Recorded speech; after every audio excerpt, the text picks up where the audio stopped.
안녕하세요 여러분. 세상 돌아보기입니다. 오늘은 2022년 9월 20일 화요일이네요. 오늘 국방론평 꼭지로 한 말씀 드려보겠습니다.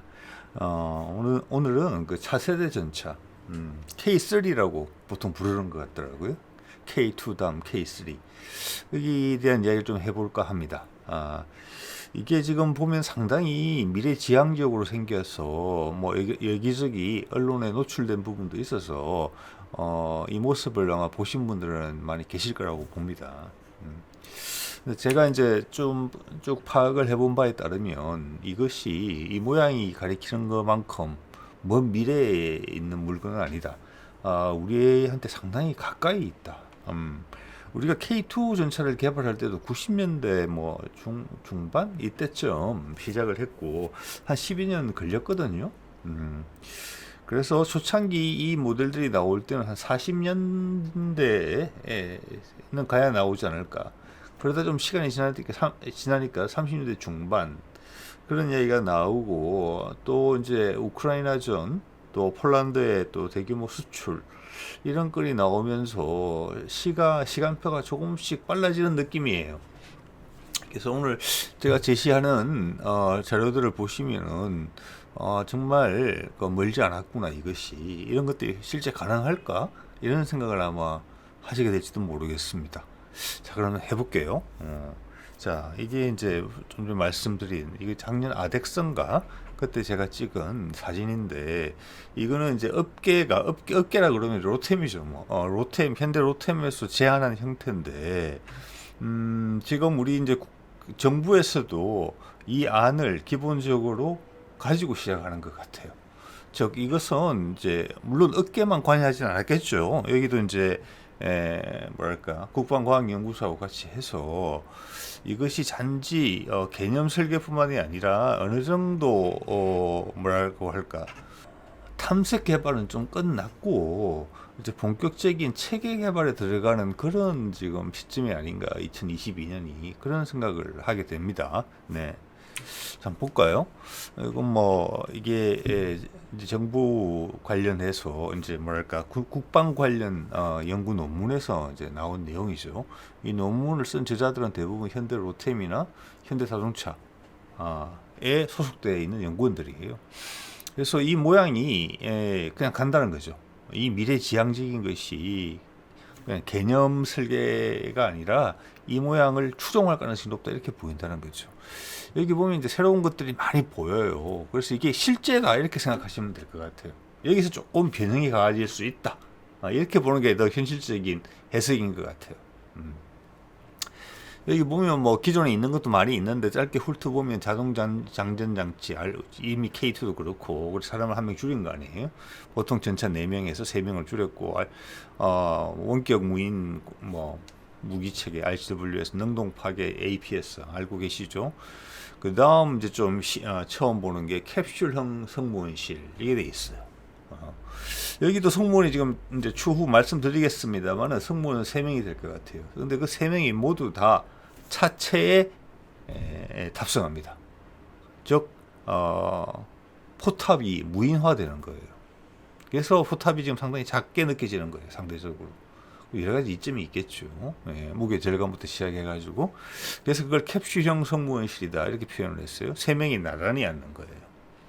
그래서 뭐 전차장, 뭐 포수 이런 거의 기능 분담도 상당히 달라질 것 같아요. 지금과는 달리. 그리고 앞에 주포는 보면은 최근에 공개됐던 독일의 차세대 전차에 적용된 것처럼 130mm 주포로 거의 방향을 잡은 것 같아요.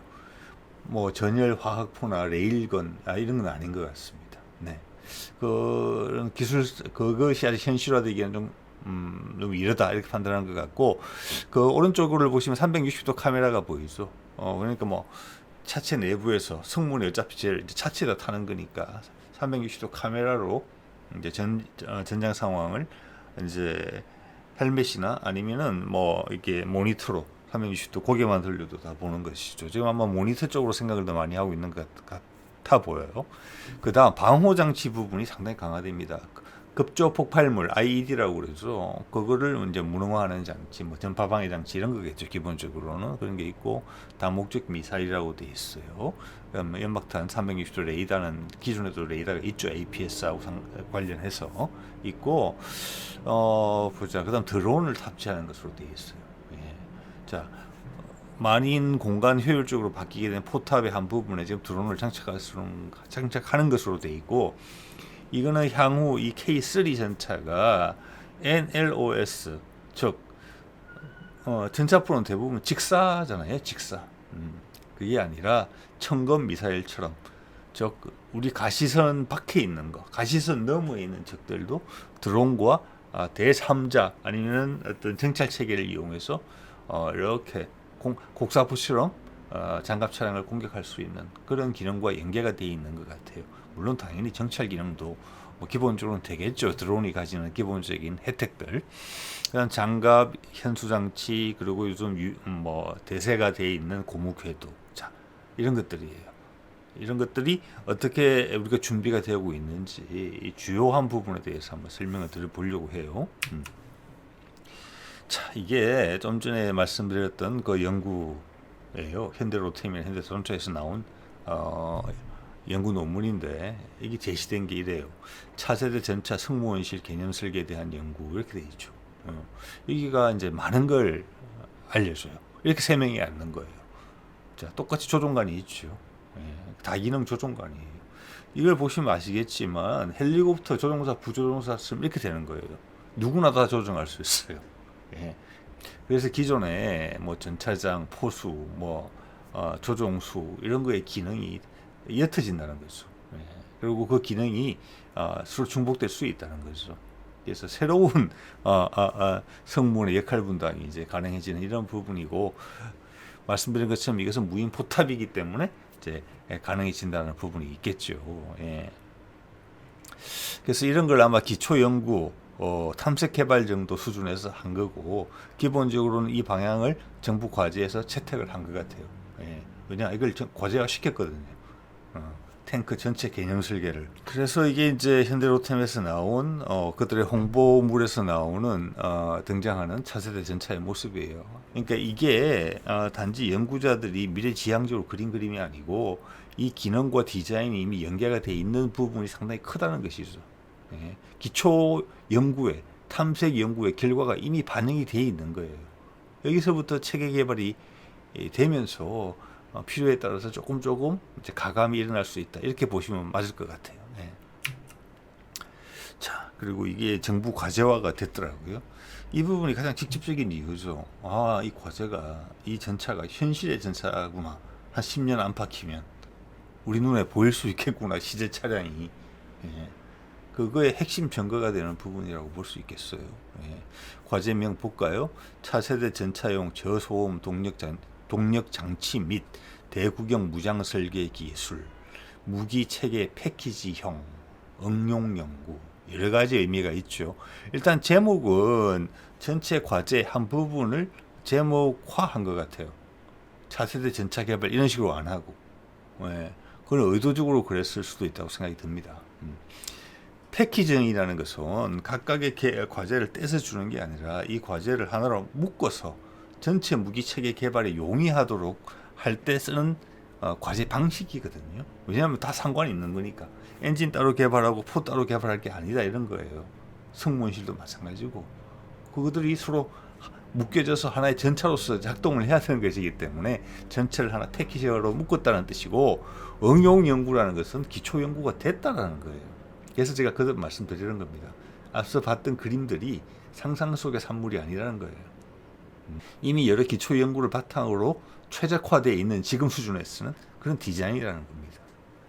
그래서 응용 연구자가 붙은 거예요.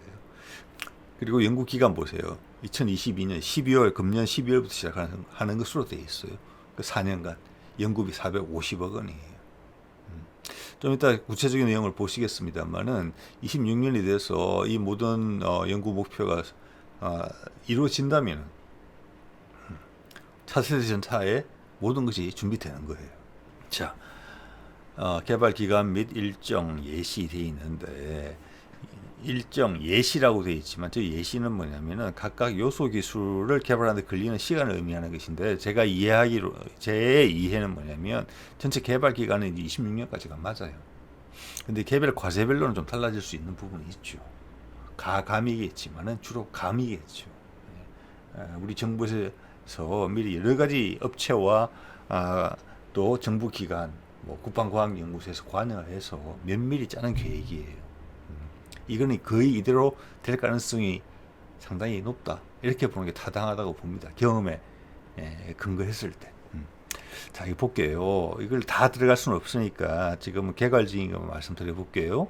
자, 아까 체계 종합으로 패키지 과제였죠. 그 세부 과제가 5개가 있는 거예요. 자, 이거 보면 1번 단위 과제가 사실 큰 제목으로 뽑은 거예요. 사실 전체적인 제목으로 보려면은 차세대 전차 기본 설계, 핵심 기술 개발이에요. 그렇지만 그렇게 제목을 뽑지 않았고 단위 과제 1번을 제목으로 삼은 셈이에요. 자, 무인 포탑 최적화 설계 및 캡슐형 성무원실 방호 구조 분석 기술. 자, 두 번째 차세대 전차용 고화력 무장 개발 기술. 이게 130mm 활강포 개발에 대한 기술이에요. 세 번째는 뭐냐? 130mm 포 전차포. 우리한테는 처음이죠. 거기에 맞는 고에너지 관통탄, 즉 날개 안정 철갑탄, 신형 날개 안정 철갑탄, 훨씬 위력 파괴력이 세겠죠. 120mm보다. 그걸 개발해야 되는 거고. 뭐 당연한 이야기죠. 어떻게 보면. 네 번째는 상당히 또 새롭죠. 저는 이게 제일 저한테는 놀라움이었던 것 같아요. 이걸 시도하네. 아직 상용화도 안 됐는데 이런 50톤이 넘어가는 전차의 수소연료 전지 기반 전동화 기술. 디젤 엔진이 아니라 기존의 수소연료 전지를 쓰겠다는 거예요. 이거는 엄청나게 도전적이지 않느냐 이런 생각이 들어요. 이게 만약 성공해낸다면은 자동차, 전동차, 철도에 필요한 거, 다른 대형 엔진들은 지금 어떻게 보면은 K2 전차 엔진도 그렇잖아요. 디젤 엔진 중에 1500마력짜리 디젤 엔진을 만드는 나라가 몇 군데가 안 돼요. 우리나라 세상에 두 번째예요. 그리고 러시아의 아르마타 전차가 1500마력짜리 디젤 엔진인데 내구성이 서구권보다 못하다는 평가잖아요. 그래서 우리나라가 독일 다음 우리예요. 1500마력짜리 디젤 엔진도 어려워요. 그런데 그거를 앞으로 6년 안에 4년이죠. 4년 안에 1300마력 이상 나오는 수소연료 전지를 개발하겠다는 거예요. 그러면 그 1300마력 이하짜리는 다 된다는 이야기거든요. 이거는 국방 기술만을 위해서 하는 게 아니에요. K3 전차, 4세대 전차 개발해야 되니까, 우리 거기에 대한 기술 확신도 있으니까, 이 분야에서 우리가 수소 전지 분야에서 세계 1위 하겠다는 이야기밖에 안 돼요. 자, 벌써 제가 최근 몇몇 동영상에서 이런 흔적을 계속 말씀드립니다. 반복되죠. 국방 기술에 집중 투자함으로써 신기술을 상용화시키는 마중물로 쓰겠다는 아주 도전적인 그런 입장을 가지고 있어요. 우리 국방 연구 과제들이. 이 점 한 번 더 느끼게 됩니다. 그 다음 이제 방탄 중량 효율이 향상된 방탄 세라믹 개발 기술. 이거는 장갑재를 새로 개발하겠다는 거예요. 거기에 이제 구체적인 세부 내용은 뭐냐면은 무게 대비 방호력을 10% 이상 향상시킨다는 거죠. 같은 방호력을 원한다면은 무게를 10% 정도 저감할 수 있고, 같은 무게를 유지한다면은 10% 이상의 방호력이 증가된다는 거죠. 자, 여기서 수소 연료 전지를 쓰면 부피화하고 무게가 일반적으로 적어지는 거예요. 그리고 열의 발생량도 적어지고 소음도 적어지죠. 거기다가 위에 지금 무인 포탑이죠. 이 전차가 가벼워지는 거예요. 대신 성무원실 부분에 캡슐형 성무원실은 방호력이 더 올라갈 거예요. 그렇죠? 근데 장갑도 가벼워지죠. 이런 선택을 하기 나름이죠. 중량이냐 방호력이냐. 그리고 차량 전체 스텔스성이 또 올라가는 부분도 있어요. 생존성이 향상되죠. 자, 여기서 우리가 짐작할 수 있는 거는 기존 K2 전차가 약 56톤 정도, 우리 국산 버전이 1500마력을 가지고 최고 수준의 기동력을 뽑아내고 있는데, 여기서 목표로 삼는 수소 연료 전지의 출력이 1300마력 이상이에요. 저는 K3 전차가 K2 전차에 비해서 기동력이 떨어지리라고 절대 생각 안 합니다. 오르면 올랐지. 동등 이상의 기동력을 가지려고 했을 거예요. 그 말은 뭐냐? 그런데 1300마력만을 요구한다. 물론 이상이긴 하지만 이것은 전차 전체의 무게가 중량이 줄어든다는 것을 의미한다고 그렇게 해석할 수 있다고 봅니다. 네. 자, 이거는 뭐 그림으로 나타낸 거죠. 뭐 130mm 포, 차세대 철갑탄, 그러니까 오른쪽으로 수소 연료 전지 기반 전동화 기술, 그다음 장갑제 개량인데 주로 세라믹 기술이죠. 이게 적청이잖아요. 적청이 쌓는다는 거죠. 그래서 뭐가 한 겹 들어가고 그다음에 2겹이 2겹 들어가고 3겹 들어가고 열 처리하고 뭐 누르고 이런 것들이 포함되는 것 같아요.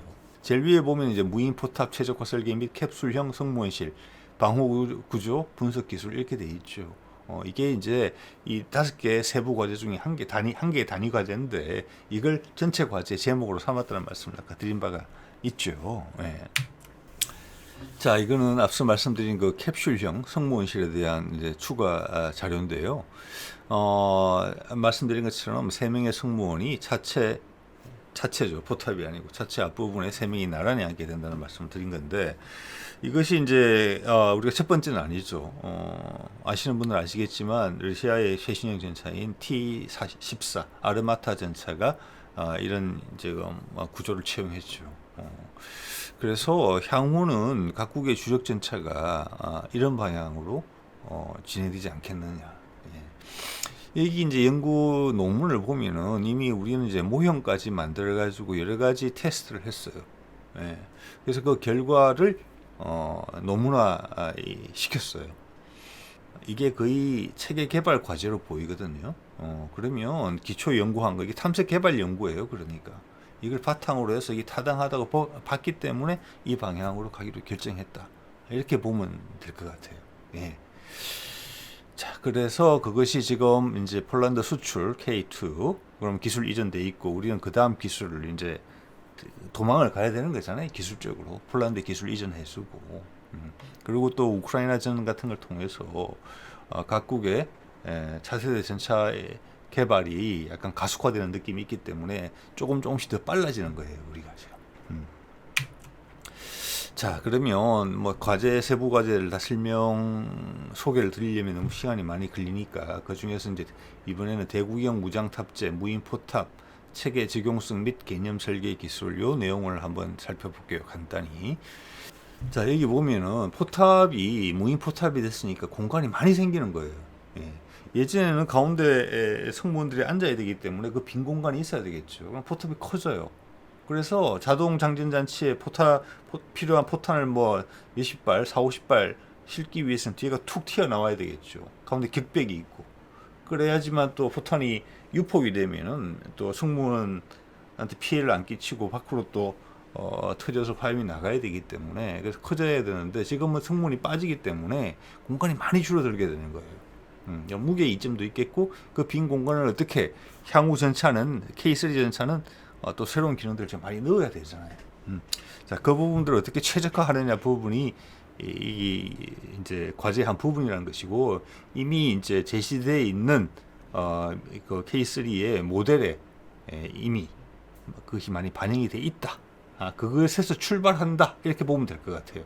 아까 캡슐형 승무원실처럼 다른 각각 이 지금 요소 기술, 단위 기술들, 단위 과제들 모두 다 탐색 연구 개발의 결과물을 지금 손에 가지고 있는 겁니다. 정부가. 그렇기 때문에 450억을 돈을 투자하는 거예요. 4년이나 시간을 주고 아무것도 없이 그렇게 시작하지 않는 것이죠. 그리고 5개 단위 과제를 시간을 다 맞췄잖아요. 그거 다 결합하면 전차 되는 거예요. 기존 K2 전차 기술 합쳐서. 자, 또 하나는 모양을 피탐, 레이더에 의한 피탐을 줄이기 위해서 모양 자체를 스텔스 형상으로 디자인을 해야 된다는 그런 요구 조건이 들어있는 것이고 필요에 따라서는 항공기처럼 스텔스 도료까지 취해야 될지 모르겠다. 그 적용성도 검토를 하자. 이렇게 되어 있죠. 그 밑에 이제 동력 장치의 적외선 신호를 줄여야 되죠. 이게 적외선 스텔스죠. 아까 말씀드린 대로 이미 수소 연료 전지 기반으로 가면은 열 배출 부분에서 훨씬 낮을 거예요. 기존 디젤 엔진보다. 예. 거기에 덧붙여서 또 추가의 저감 기술이 적용이 된다면은 상당히 낮은 수준의 적외선을 발생시키게 될 것으로 목표를 삼은 것 같아요. 예. 맨 마지막에 메타 물질을 이용한 가시광선 및 적외선 투과 방지 기술 이 부분이 되어 있는데 이거는 제가 보기에는 그거 같습니다. 메타 물질이라는 것은 기존에 있는 물질의 특성을 살짝 바꿈으로 해가지고 기존의 물질이 가지고 있던 어떤 특성을 훨씬 작은 크기로 또는 작은 무게로 그 기능을 극대화시키는 그런 것을 메타 기술이라고 하거든요. 제가 이해하기로는. 지금 이제 맨 마지막 부분은 뭐냐면은 탱크에 장치하는 차장 같은 것 같아요. 은폐를 할 때 위에 치는 둘러친 차량뿐만이 아니라 탱크가 활동할 때도 겉에 입히는 피복 같은 옷처럼 위장복을 입히는 셈이죠. 탱크에. 이번에 이제 호주에서 지난번 경쟁할 때 AS-21 레드백이 공개된 저기 동영상을 보면은 이제 위장막 같은 거를 장치하고 운용되는 모습이 있었거든요. 이제 그런 것을 의미하는 것 같아요. 그 차체는 기본적으로 레이더의 스텔스 형상과 도료까지 고려하고 그 외에 적외선 신호를 줄이기 위해서 피복으로 된 추가 천막 같은 것을 몸에 자체에 장착한다. 이렇게 이해가 되는 부분이에요. 이 전체는 뭐냐면은 스텔스성이라는 거죠. 내가 상대방의 탐색 장비에 잘 안 걸리게 하는 그런 종합적인 기술들인 것이죠. 자, 그 다음 보겠습니다. 이건 다른 소스에서 제가 좀 찾은 건데, 얼마 전에 지난 여름에 아마 대전 컨벤션 센터에서 이제 차세대 전차 기술에 대한 무슨 세미나가 심포지움이 있었던 것 같아요. 거기에서 현대 로템 측이 제안한 방어, 차세대 전차의 다층 방어에 대한 이야기예요. 이번 우크라이나전을 경험하면서 전차에 대한 위협 요소로서 크게 부각되고 있는 것이 드론, 그리고 대전차 미사일. 그래서 한 30년대 되면은 그 두 요인에 의해서 전차가 피격을 당할 확률이 한 40에서 50% 가까이 된다. 그래서 거기에 대응을 해야 된다. 어떻게 다층 방어막으로. 즉 이 이야기는 뭐냐면은 우리 K3 전차가 현실에 등장할 때쯤 되면은 그들이 주요한 위협 중에 하나가 될 것이다. 그래서 그 다층 방어막을 K3 전차에 적용을 해야 된다. 이런 이야기예요. 자, 그 내용을 한번 살펴볼게요. 이거는 정확하지 않을 수 있어요. 개념적으로 이해하시면 될 것 같아요. 기본적으로 8km 정도의 적이 공격을 해오면 여러 가지 형태가 있겠죠. 드론이 있을 수 있고 대전차 미사일이 날아올 수 있겠죠. 8km 정도 되면은 지금 휴대용 대전차 미사일은 아니고 비행기 같은 데서 날아오는 거겠죠. 비행기나 아니면은 공격 헬기에서 날아오는 거. 자, 그것을 기존에 있는 EOIR 시스템 또는 레이더, 제가 보기에는 EOIR 시스템인 것 같아요. 그걸로 일단은 8km 정도에서 탐지를 할 수 있어야 된다. 그 다음 그게 이제 적의 위협이 5km 이내로 다가오게 되면은 수동형 방어 체계가 작동되는 거죠. 적의 드론이나 대전차 미사일에 대해서 뭐냐, 전자파 교란이나 DIRCM 있죠. 레이저 광선을 상대방의 IR 센서, 적외선 센서를 쏴서 교란시키는 거. 이걸 먼저 시행을 한다. 자, 이것을 돌파하고 2km 이내까지 다가온다. 그러면은 원격 무장이 일단 요격을 한다.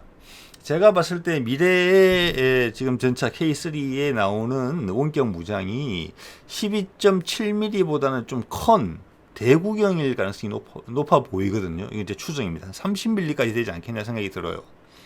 자, 드론을 기존 12.7mm 탄으로 요격한다는 것은 가능할 거예요.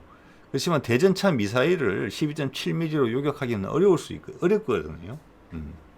그러면 그 안에 다기능 탄이 들어가는 탄을 써야 돼요. 안에 조그만 화살촉 아니면은 쇠구슬 같은 게 여러 가지가 들어있어서 적의 거리에 맞춰서 앞에서 팍팍팍 터져서 탄막을 형성하면서 상대방을 격추시키는 이런 다기능 탄이 들어가야 되면은 최소 30mm 탄은 내야 되거든요.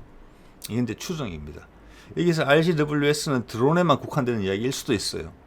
자, 그리고 2km 이내로 접근해 오면 우리도 익히 알고 있는 APS 능동 방어 시스템이 이제 가서 직접적으로 요격을 하는 거죠.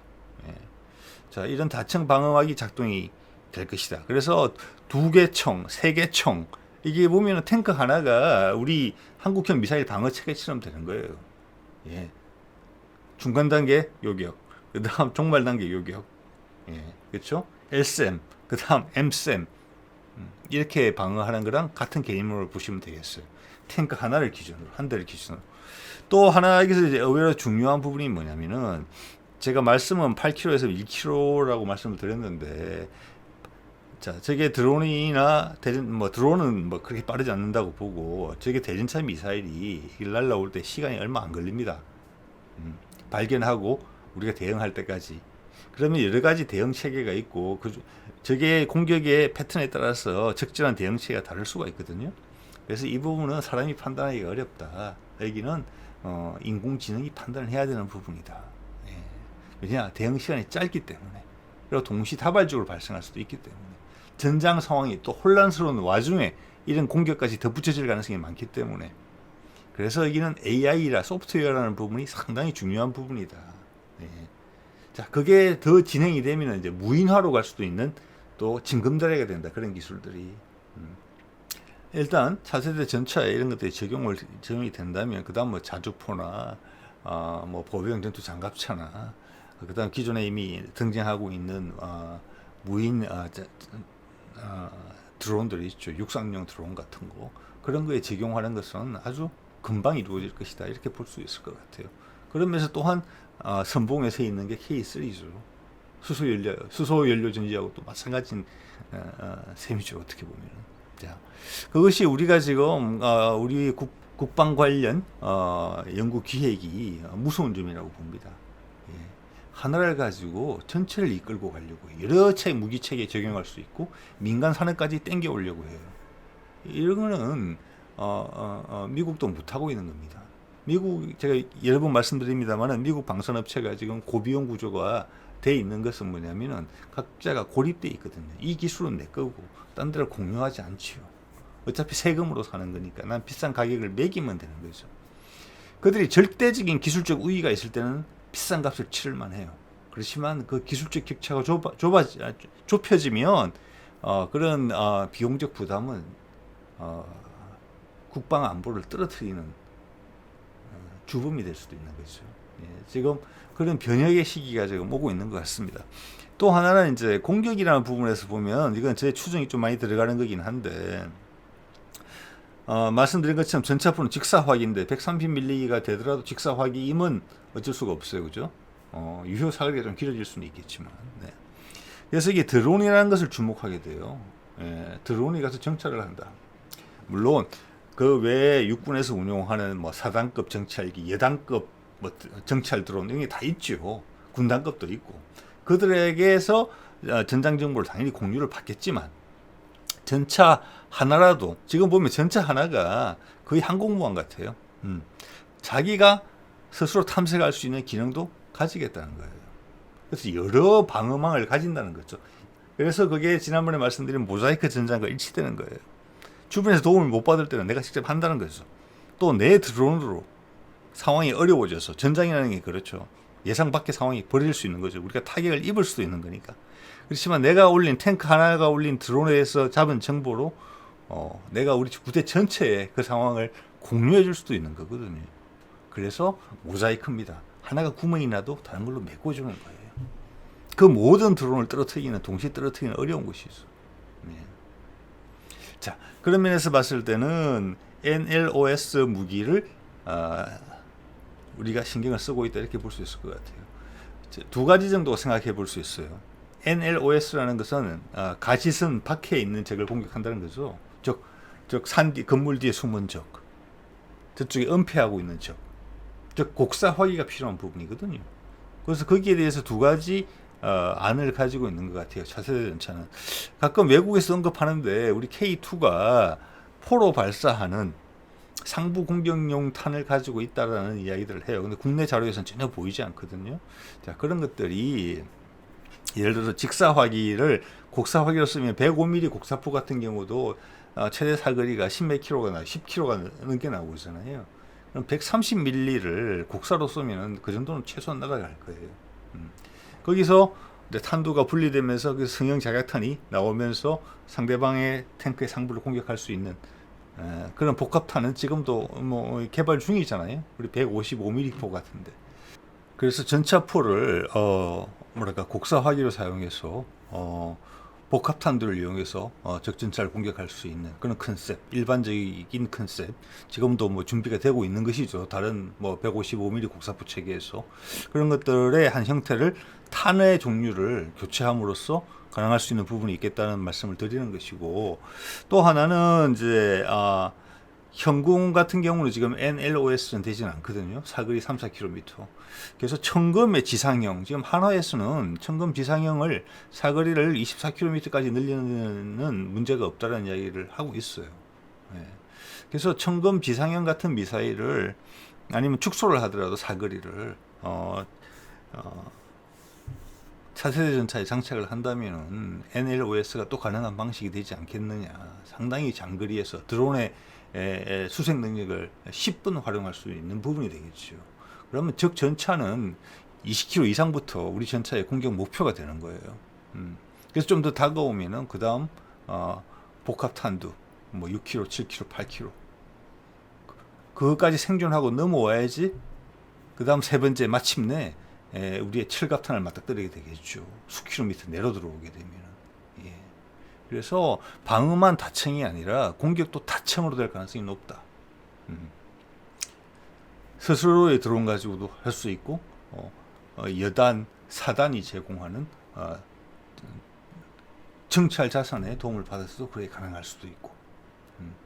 자, 오늘은 차세대 전차가 의외로 가까이 있다. 이미 개발이 시작되었다. 이런 말씀을 드려봤습니다. 네, 오늘은 여기까지 하겠습니다. 네.